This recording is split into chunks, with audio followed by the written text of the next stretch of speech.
Think we are just about to start. Sure. Good evening, So I'll share everyone. my screen, right? Good evening, everyone. And we've just started. I have with me Aliza ma'am, who's from Education USA, and we'll be discussing amazing things about US today. A lot of people, when they initially start thinking of study abroad, they think of, I would say, the largest in the world, the largest education system in the world, which is USA. So I've been doing this work for the last almost 23 years now, and whenever I go to schools or we are addressing parents or students, typically US is the first country people think of. That's why this series we decided to take up US and we would share ideas. And Aliza, any opening remark and also tell us what actually Education USA does and what is the what kind of queries do you get?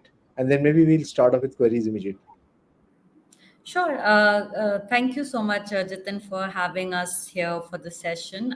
So I'll just quickly introduce myself. My name is Aliza, and I'm an advisor at Education USA, which is located in New Delhi. So Education USA is your official source on US higher education, and I have a small slide that talks about Education USA, what we do.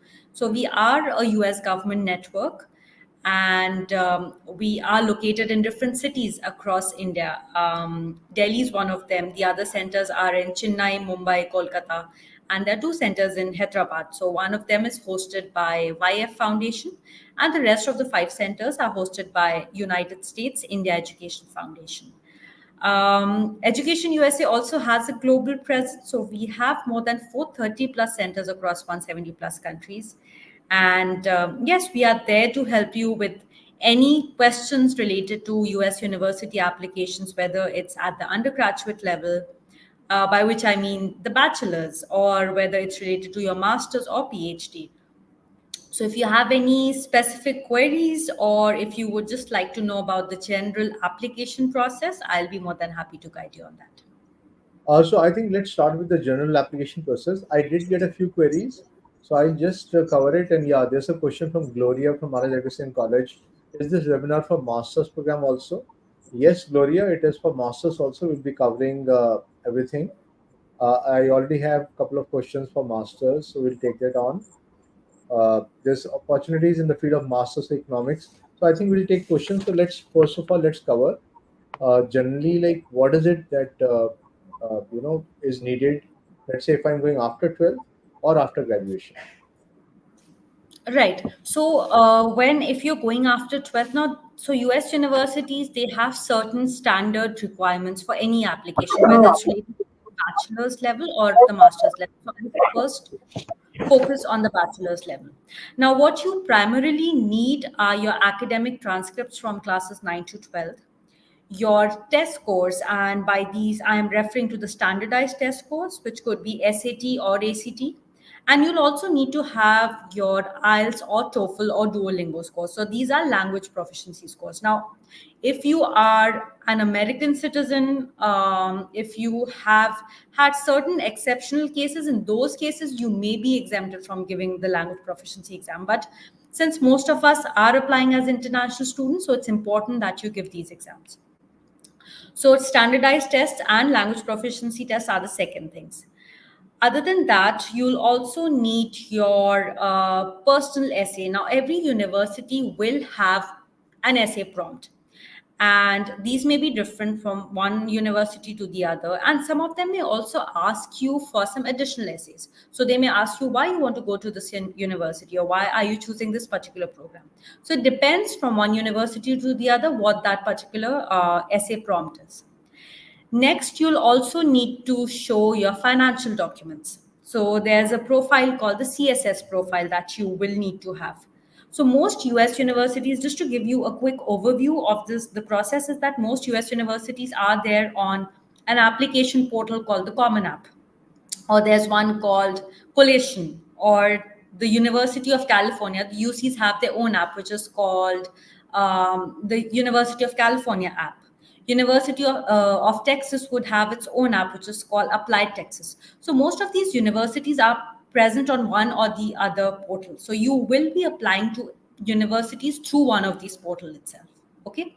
And then, other than these, so I told you about the three standard requirements. Other than that, you'll also need to submit letters of recommendation. Now, these can come from your school teachers, from if you have any school counselor, they can write an LOR for you. And you'll also need something that's very important at the undergraduate level, which is the activities list. Okay, so depending on what your extracurriculars are, what your uh, different activities have been throughout your 9th to 12th grades, you can put those down in your activities list. So, and these are a very integral part of your application at the undergraduate level. Okay, when it comes to finances, you fill in the CSS profile. If you are a US citizen, then you would fill in the FAFSA. So that's another form of the financials, but that's reserved for American citizens. And lastly, if you have any other, they have, usually they don't ask for a CV or resume at the undergraduate level, but yes, if they're asking for some additional details, then you may have to submit those too. So that's the part for undergraduate admissions. Now, when it comes to graduate admissions, which, and by undergraduate I mean for applications when you're immediately out of school, right? Now, when it comes to the master's level or PhD level, so these are referred to as graduate applications in terms of US universities. So, US universities have a slightly different terminology when it comes to the applications. For us, graduate means, at the bachelor's level, but that's slightly different. And also, I would like to highlight one fact here, that bachelor's is a 4-year degree program in the US. So, if you are applying for a master's, most US universities will need you to have a 4-year degree program at the undergraduate level. However, that does not mean that no university is going to accept your applications if you have a 3-year degree requirement. For that, you can always reach out to those universities, check with them which university is offering that, right? So now coming to the graduate applications, here again, you'll have certain standard requirements. So one will be your academic transcripts from your undergraduate studies, which is your bachelor studies. You'll also need to have your test scores. So test scores here, the standardized tests would be GRE or GMAT, depending on what program you're applying to. You'll also need to have your language proficiency scores again, which is IELTS or TOEFL, depending on what the university is accepting. Other than that, you'll also need to write your statement of purpose. Now, at the undergraduate level, you have the personal essays. At the graduate level, you have the statement of purpose, right? Depending on the university, they may ask you for some additional essays as well. Also, if you're applying for financial aid, there is a chance that they may ask you for some additional essay. So this again would depend on a case to case basis, right? So some universities may ask for it, some may not. LORs are again required at the graduate level, so 2 to 3 letters of recommendation would be needed. US universities also do ask for a resume at the graduate level, so they would want to you to submit your CV. They'll also need your financial documents, right? And other than that, if there are any other additional details that they're asking for, then you'll need to share those as well. And unlike the undergraduate level where you have an application portal, at the graduate level, there's no such common app or common application portal. So you would be applying individually to each of the universities. Okay.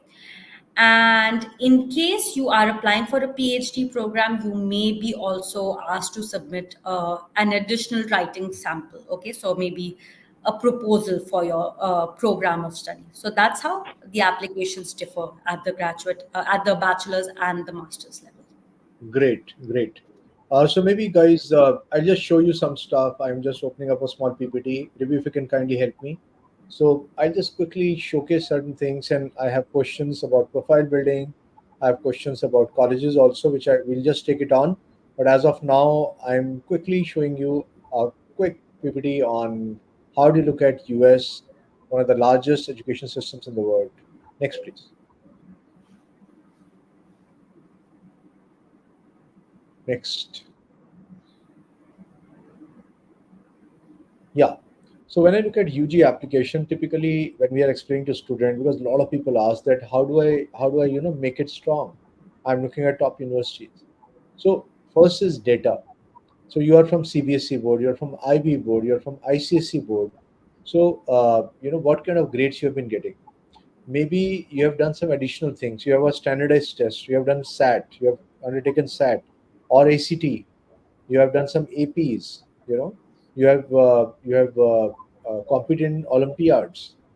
So I would kind of look at all these going into this segment. Voices then teachers' recommendations. So LOR, letter of reference, which they are writing for you. Essays, which will give you some samples also, just for you to understand. So essays which are coming up, application form or resume where it is needed, and then of course demonstrated interest. So you would have picked up few activities and shown that, hey, I am interested in psychology. Look, I have done this. So that would come in this voice. And the third is of course talent. So extracurricular activities, any unique talent you have. Maybe you have been playing internationally in football. I had a student who was an excellent player in kickboxing. So his entire social profile, I remember we had him team up with Delhi Police, and he did kickboxing training for girls from government schools under the aegis of Delhi Police. So he did a social project which was unique. He was into kickboxing. He participated into competitions related to kickboxing. So that was something unique which was taken up. And then, of course, your leadership potential. Have you been in positions where you have worked with certain number of team members, where you have guided a project, organized an event, or done something? And then, of course, your council recommendation, which is very, very important. Next, please. So, when it comes to selection, a lot of people need to look at what kind of curriculum, what are the requirements, majors, minors, and it can be mind-boggling. I remember I've been to Northwestern Chicago 2 times, amazing university, and 4,300 courses, uh, 532 clubs, I remember. Amazing. I mean, and think you have to choose between all of this. So maybe I'm going to take a computer science major. I can take psychology as a minor. I could take design. I could, play around with so many options. So what kind of majors and minors? Would I look at an exchange program? Maybe I'm a person who's interested that I am going to US, but I want to have exposure for 6 months in Europe. Yeah, most of the top universities have exchange programs. So is my kind of exchange program, or maybe I'm looking at an exchange program in Germany. So does that university have any collaboration with the university in Germany? So I'll try to check all of this right at, at an initial stage. What kind of college? So public universities, private universities. So public universities are universities set up by the state. In fact, the names which we hear more often in India are a lot of them are private university, very well known all over the world. Typically, private universities, the charges would be higher. State universities, comparatively lower, but still we can do comparisons. We can typically, you have to make an Excel sheet to understand where, how, what, and see where you can get scholarships also. Then liberal art colleges, tech institutions. Would you like to, at this stage, Eliza, would you like to speak about liberal arts colleges? I think a couple of my Sure. students keep on talking about it. So if you can throw some light on that. Sure, sure. Thanks, Jitin. So now, since there are these different types of institutions that you have in the US, liberal arts and science colleges, again, they are one category of the institutions that are present in the US. Okay, so these are slightly different from the regular public or private institutions in the sense that they have a more interdisciplinary approach towards education. So you'll find a lot of different options that are available to you at these institutions. Now, there are a lot of great liberal arts and science colleges in the US, and there's a common belief that, you'll not find a good maybe CS program, or you may not find the best psychology program at these institutions. However, you should know that you have that option, that flexibility to choose from across different spectrum of courses at these institutions. And the good part is some of the liberal arts and science colleges do offer a good amount of funding as well. So these are, again, these are at par in terms with any other public or private institution in terms of the quality of education that they're offering, in terms of the kind of courses and programs that they're offering. So there are a lot of great liberal arts and science colleges that you can explore. And yes, depending on the major that you're looking at, you can then take a look at what kind of funding is being offered or what does the curriculum look like at these institutions. So that's the bit about liberal arts and science colleges. And then you have specialized institutions as well. So Jitin, would you like me to talk about those as well? Yeah. So some institutions are like focused on tech. I mean, I mean, definitely, if I'm a person who's really focused on tech, so I would look at those institutions. Also, like classification, we have to look at like a lot of people ask, uh, is it a STEM course? So it's not that STEM is only an engineering course like we understand in India. So eco is a STEM course. Business analytics would be a STEM course. Psychology is a STEM course. So if I look at STEM, then I can look at OPT, optional practical training. So so all these decisions help me then decide that this is what this region, this place. Maybe you want. I have even got students who have asked us about climate. So California, Florida. So these are good regions where there'll be the climate consistency will be better compared to like let's say Boston, -17, -20 degrees in winters, Minnesota -43 degrees in winters, and so on. So I would look at all of these and then try to. So it will take a lot of time. So typically, guys, US education, if I am a student like you, I'll start researching from maybe ninth or 10th grade. And by 10th, I would have some ideas. By 11th, I will kind of have a frozen list and with some backup options also. And of course, I would apply in 12th. But then I would work backwards. I would start the process from ninth and 10th onwards. Okay. But some students who have written to us are in 11th grade, uh, even 12th grade. It's absolutely fine. Can I plan now also? Yes, you can. Do I have to make a very exhaustive profile? Depends on what you're looking at. Yeah. So a lot of people think that it is very difficult. It depends. Maybe you have good marks, you have great academic profile, you have already done one or two things which can be utilized. So you are still in the game. So don't think that no, I really have to have a very strong profile and so on. And my message to parents also, be open and try to research yourself instead of asking people. If you ask people, a lot of people generally will talk about 10, 15 universities. So that's a big challenge. Eliza, when people come to us, they say, if you're going to send our child outside, we want to send them only to Harvard, Princeton, MIT, Stanford. You know, I say, what about Penn State? What about Purdue? What about Boston University? Somehow, whatever they have heard, so they try to verbalize. Not a problem. Second, word of caution. So parents, it's not like you can pay any amount of money and get in. You know, so people do ask us that, hey, can I give a donation and my child can get in? So it's not to be seen like that. That there's some management quota or something. Or even if there are donation, the order the values are very significantly different from what we hear of in India. Right. Next, And please. Jitin, I would like to highlight one more thing, since you very rightly said that every, students have their dream schools on their wish list, which could be a Harvard or a UPenn. But then it's very important for students and parents, of course, to be realistic and see where the child stands in terms of the application. So every student is not suited for a particular university. So you should instead focus on finding the best fit for you. So look at universities that offer the programs that you're looking at and also see if you really have a good chance of getting into those or not. It's good to have one or two dream schools on your list, but then it's also very important that you have other schools on your list. So have some safe schools too, have some read schools too. See where you stand in terms of funding. Will you be able to pay? Are there any scholarships that are being offered at institutions or not? And yes, as you rightly mentioned, you even, and of course we all can have our own priorities when we're selecting institutions. So maybe all of us may not be suitable for experiencing the harshest of climates, or Some of us may be very used to staying in bigger cities. So, it's because you're going to spend 4 years at an institution. So select institutions wisely. If you aren't comfortable with staying in a smaller town where you may not have much of a happening life after campus hours, so you may then get bored after a point of time, or you may not be able to adjust to that or not.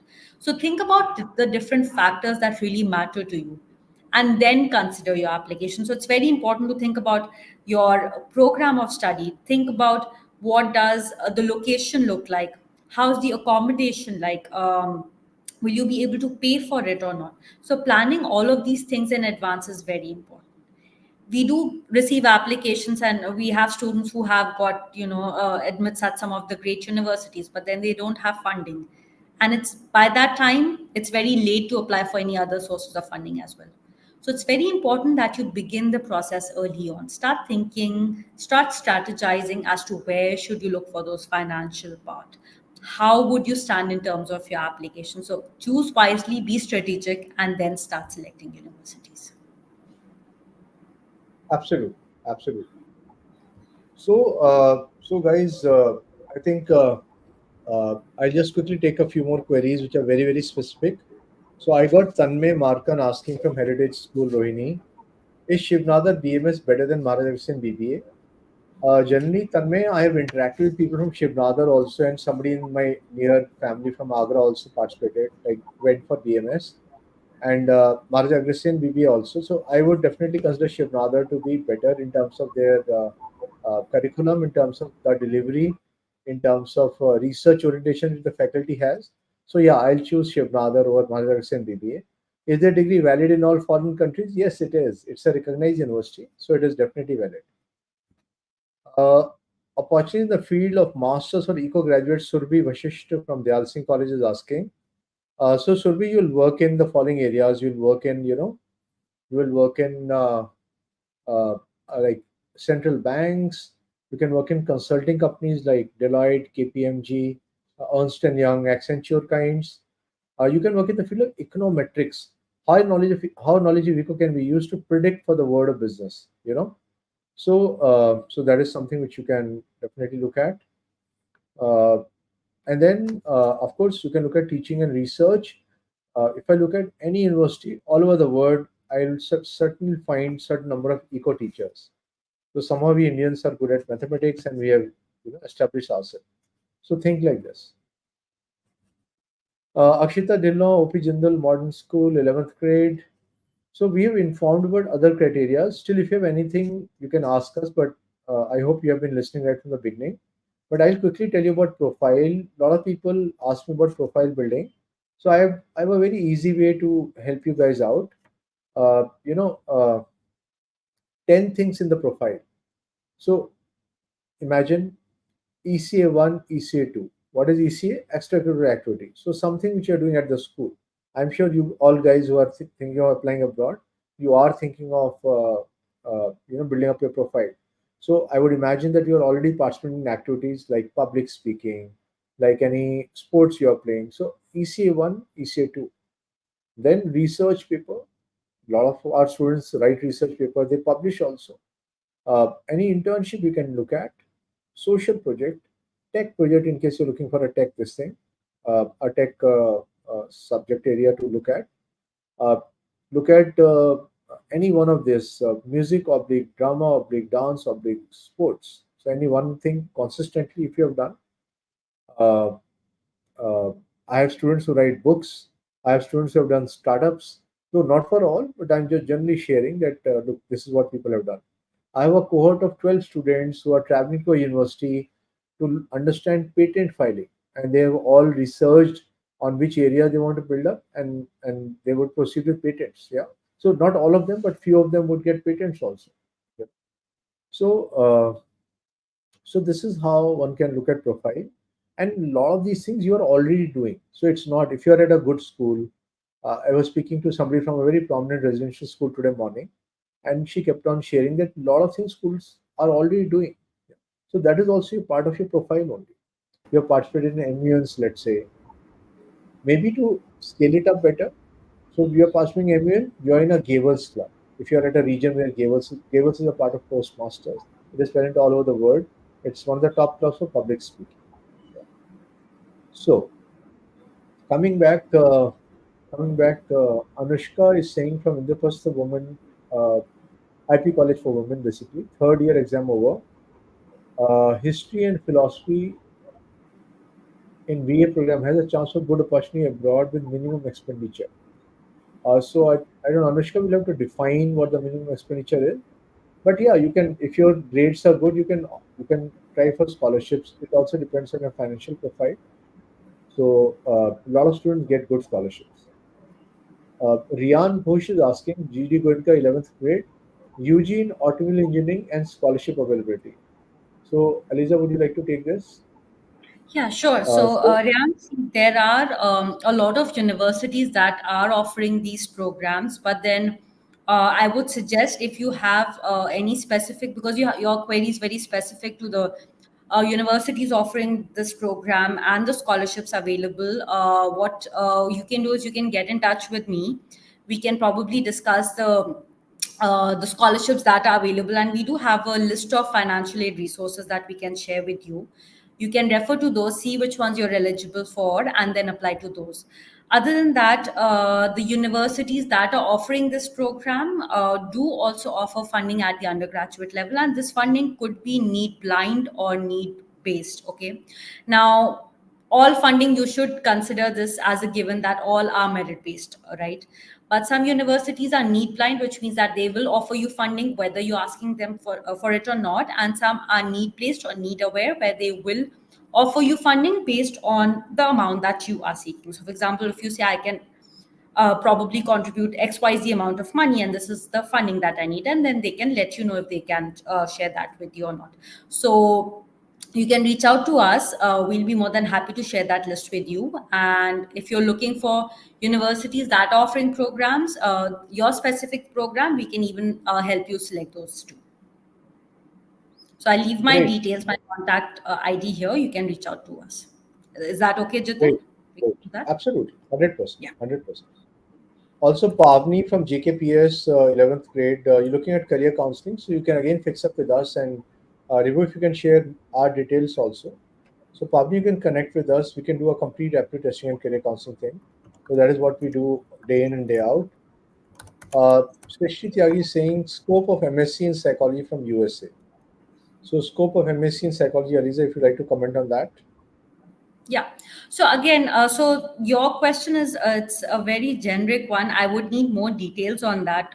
Scope of psychology. So if it's a very general question, so I'll give a general reply here. See, psychology has it's one of the most popular programs in the US, and going by the latest trends, I would say it's one of the most sought after programs. USC, yes, it's a very good university in terms of the program that it's offering, but it's also expensive. So if you're looking at the financial part, yes, then you may want to reconsider the decision. Nonetheless, they do offer some funding, but since it's a state school, it's a government school, you won't find much funding there. But as far as the program is concerned, it's a good program that they're offering. If you're looking at the post course opportunities, or the OPT or CPT opportunities, or the career opportunities post the completion of the program. One way to find that out is probably refer to their website, connect with the alums of those universities who have studied psychology, reach out to them maybe on LinkedIn, talk to them, see what they've done so far. And that will help you get some idea about what the prospects look like after the completion of that program. So that is something that you can Okay, do. great. Nishta asked from MCS 12th grade, is SAT easy? My quick this thing is, Nishta, like nothing is easy in the world, but then like it has to be a comparative this thing. So if I look at IP MAT or some other exam in India, so comparatively SAT like maths, reasoning would be easier, but English level would be higher. So I suggest you can take up a mock SAT, go on collegeboard.org, take up a mock SAT or maybe two mock SATs and understand like which are your strong points, which are your weak points. You can also log on to Khan Academy for free SAT training. So you can take a few modules and then see maybe your SAT this thing improves and you don't need any coaching. Otherwise, you can even opt for few coaching. There are a lot of people who are coaching people for SAT also. And Okay. there's also the PSAT exam. So you can, that's a practice exam. So you can even appear for that once you've, yeah, referred to these. And there are a lot of online resources that you have these days. So you can. Absolutely. Absolutely. Then we have criteria for studying in US. I think we have covered more or less. Yeah. So research in college, we have already spoken about this. Next, please, Devo. Uh, Aliza, I would request you to kindly share with students about need aware and need blind, and Sure. also if you can share, early decision, regular decision, and how does Sure, it sure. So impact? if it's okay, I'll just like to share a part of my PPT here, just to talk Okay, about that. absolutely. Yeah. So since it's the deadlines, so okay, so I'll first talk about the deadlines, and then what was the second part of it, Jitin? If you can just Yes, tell me yes, that. yes. Yeah. Are you able to put up your PPT? I'm just going to share my slide here, just a second. Okay. Share screen. Okay.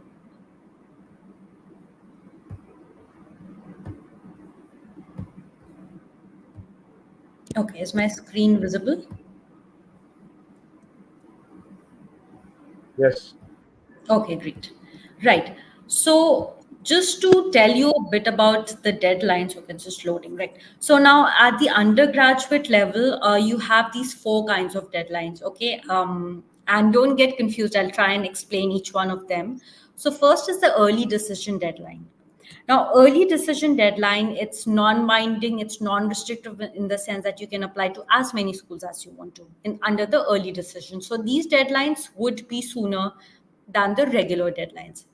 Also, here I would like to highlight the fact that US universities, every one of them might have a different deadline. So it's very important to keep a tab of what they are.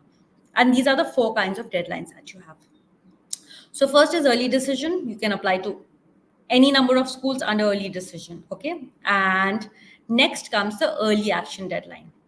Now, early action deadline is restrictive and it's binding in the sense that if you can't apply to more than one school under early action. And if you apply to that school and if you receive an offer, you have to accept that unless the financial aid that is being offered does not meet your requirement. That's the only instance in which you can refuse the offer. And also here one thing, so that is why we suggest students to apply early action only for the universities that are their dream school. Okay, so if it's your one of the IVs that you're targeting or one of your dream institutions, you may apply early action for that. Now next comes the restrictive early action deadline. Now, restrictive early action falls somewhere between the purview of these two. Okay. So it's non binding. You aren't obligated to attend the institution. But then the only restriction here is that you can't apply to more schools under this deadline. And lastly is the regular deadline. So you can apply under the normal timeline. So I'll just quickly show you the timeline as well for that. Um, how the application timeline looks like. Okay, so usually this is summer is the time when you may want to take SAT or ACT, and of course it's not something that's a hard and fast rule that you have to take the summer time. However, it's usually recommended because you are having lesser tasks at that point and your school is closed, so you may want to take the SAT or ACT. And August 1 is the application cycle opening up. So you would see the applications being opening on Common App and the other platforms. And between October to February, you fill in your CSS profile, which is basically your financial aid profile. And again, now if you are applying early action or early decision, and even the UCs, which is the Universities of California, they have their deadlines sooner than the other deadlines, which is in November. And the regular decision deadlines are between December and January. Here again, I would like to highlight the fact that some universities may have a deadline that may be extending beyond January as well. So, for that, it's very important that you refer to their website, see what the deadlines look like. Okay. And Jitin, if you can tell me about the other part of the question, what was the second question? Uh, One was, the graduation deadlines. Any, Right. like, if I go for PG programs? So graduation deadlines, And I would for say, scholarships. And for and for scholarships, scholarships. need, where, and need. Right, right, right. So I'll just talk a bit about that. So regular for the graduate level, if you can see here, these are priority deadlines. So priority deadlines basically are the deadlines that may be sooner than the rolling admissions, and these are for specifically, or I would say usually for applications that have some scholarship requests as well. So these are priority deadlines, and you have rolling admissions. So rolling admissions are basically admissions that are happening throughout the year. Again, it might differ from one university to the other. So those are the kind of different deadlines that you have. Now, when it comes to funding, so okay, let me just take you to the sources of. So here are some financial aid resources that you can see. So the first one's, of course, the university website that will give you an idea about what kind of funding is being offered at the university and the department level. Now, what happens is that some universities, you would find that there are some scholarships that are available at the university level, and there are some scholarships that are also available individually at the department level. So you may want to check which ones you are eligible for. Okay, here are some resources, so you can take a screenshot of this. You have the funding edusa source. So there are some other financial aid resources that we have a list of. You can check with us for that. There's Next Genius Fellowship, there's Empower, there's RD Setna. So there are different fellowships that are being offered that you can check. Now, just to talk about the different kinds of funding that are available, and when I talk about need aware or need blind, so need aware basically means the funding that is available to students who are in need of financial aid.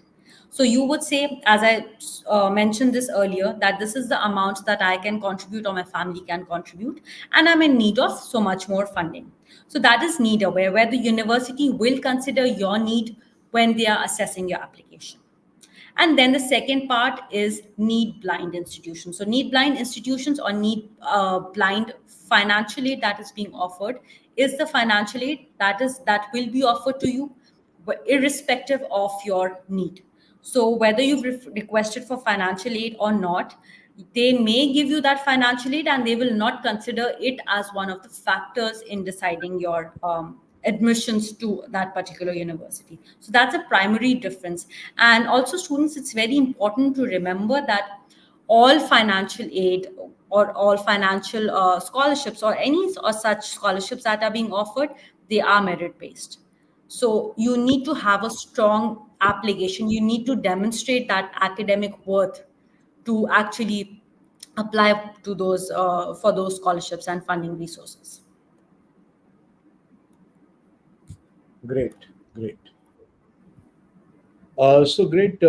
I think more or less we have done with the questions.